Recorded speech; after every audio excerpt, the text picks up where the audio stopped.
ಚಳ್ಳಕೆರೆ ವಿಶ್ವ ಹಿಂದೂ ಪರಿಷತ್ ಬಜರಂಗ ದಳದ ವತಿಯಿಂದ ಹಮ್ಮಿಕೊಂಡಿದ್ದ 6ನೇ ವರ್ಷದ ವಿಶ್ವ ಹಿಂದೂ ಮಹಾಗಣಪತಿಯ ಮಹೋತ್ಸವದ ಬೃಹತ್ ಶೋಭಾಯಾತ್ರೆ ನಗರದ ಪ್ರಮುಖ ರಾಜಬೀದಿಗಳಲ್ಲಿ ಸಾಗಿತು. ನಗರದ ಕ್ಷೇತ್ರ ಶಿಕ್ಷಣಾಧಿಕಾರಿಗಳ ಕಚೇರಿ ಆವರಣದಲ್ಲಿ ವಿಶ್ವ ಹಿಂದೂ ಪರಿಷತ್ ಬಜರಂಗ ದಳದ ವತಿಯಿಂದ 6ನೇ ಬಾರಿಗೆ ಹಿಂದೂ ಮಹಾಗಣಪತಿ ಪ್ರತಿಷ್ಠಾಪನೆ ಮಾಡಿದ್ರು. ಸೆಪ್ಟೆಂಬರ್ 23ರ ಸೋಮವಾರ ಈ ಶೋಭಾಯಾತ್ರೆಗೆ ಹಲವು ಗಣ್ಯರು ಮೆರವಣಿಗೆಗೆ ಚಾಲನೆ ನೀಡಿದ್ದಾರೆ. ನಗರದ ಬಿಇಒ ಆವರಣದಿಂದ ಚಾಲನೆಗೊಂಡ ಮೆರವಣಿಗೆ ವಾಲ್ಮೀಕಿ ವೃತ್ತದಿಂದ ಅಂಬೇಡ್ಕರ್ ವೃತ್ತ ಹಾಗೂ ನೆಹರು ವೃತ್ತ, ಬಸವೇಶ್ವರ ವೃತ್ತದಿಂದ ವಾಪಸ್ ಆಗಿ ಮತ್ತೆ ಬಳ್ಳಾರಿ ರಸ್ತೆಯ ಮೂಲಕ ಸಾವಿರಾರು ಜನಸಾಗರದ ಮೂಲಕ ಸಾಗಿತು. ಈ ಬೃಹತ್ ಮೆರವಣಿಗೆಯಲ್ಲಿ ತಾಲೂಕಿನ ವಿವಿಧ ಭಾಗದ ಪಡ್ಡೆ ಹುಡುಗರು, ಹುಡುಗಿಯರು ಕುಣಿದು ಕುಪ್ಪಳಿಸಿದ್ದು ವಿಶೇಷವಾಗಿ ಕಂಡುಬಂತು.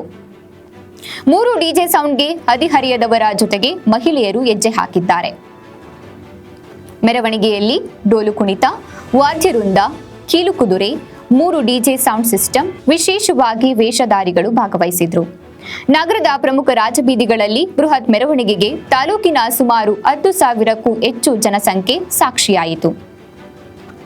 ಶೋಭಾಯಾತ್ರೆಯ ಅಧ್ಯಕ್ಷ ಪಿ. ತಿಪ್ಪೇಸ್ವಾಮಿ, ಗೌರವ ಅಧ್ಯಕ್ಷ ಶಿವಪುತ್ರಪ್ಪ, ಪ್ರಮೋದ್, ಶಶಿಕುಮಾರ್, ಬೇಕರಿ ಮಂಜುನಾಥ್, ಚಿದಾನಂದ್, ಸುರೇಂದ್ರ, ಮೋಹನ್ ಕುಮಾರ್, ಉಮೇಶ್, ಮನೋಜ್ ಹೊಸಮನೆ, ಶ್ರೀಧರ್ ಚಾರ್, ಇನ್ನು ಉತ್ಸವ ಸಮಿತಿ ಗೌರವ ಅಧ್ಯಕ್ಷ ಅನಂತರಾಮ್ ಗೌತಮ್, ಅಧ್ಯಕ್ಷ ನಾಗರಾಜ್, ಓಬಳೇಶ್, ಮಾಜಿ ಸದಸ್ಯ ಜಯಪಾಲಯ್ಯ, ಬಾಳೆಕಾಯಿ ವೆಂಕಟೇಶ್, ಇನ್ನು ಹಲವಾರು ಜನರು ಭಾಗವಹಿಸಿದ್ರು.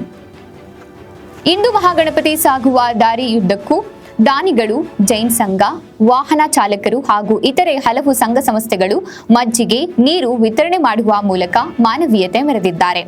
ನಗರದಲ್ಲಿ ಯಾವುದೇ ಅಹಿತಕರ ಘಟನೆಗಳು ಸಂಭವಿಸದಂತೆ ಮುಂಜಾಗ್ರತಾ ಕ್ರಮವಾಗಿ BSF, CPI, PSI, ASI, HCP, ಮಹಿಳಾ ಪೊಲೀಸ್, ಎಚ್ಸಿ ನೇಮಿಸಲಾಗಿತ್ತು.